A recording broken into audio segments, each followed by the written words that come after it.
কাগজে গোটা গোটা অক্ষরে লিখে ১ মাস যাবৎ মনের ভাব বোঝাচ্ছেন গার্মেন্টস পণ্য বিক্রেতা দলিল উদ্দিন।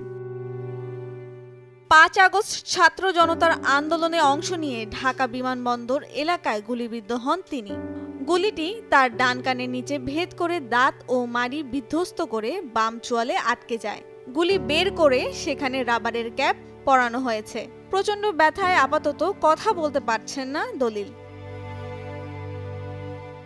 ১ মাস যাবৎ পাইপের মাধ্যমে তরল খাবার ও ঔষধ খাচ্ছেন দলিল। তাকে ঢাকা বিমানবন্দর হাসপাতাল, কুর্মিটোলা জেনারেল হাসপাতাল, ঢাকা মেডিকেল কলেজ হাসপাতাল, ডেন্টাল হাসপাতাল ও বেসরকারি আশফেশা হাসপাতালে চিকিৎসা শেষে ১৯ আগস্ট চুয়াডাঙ্গার দামুর হুদা দশমীপাড়ার বাড়িতে আনা হয়।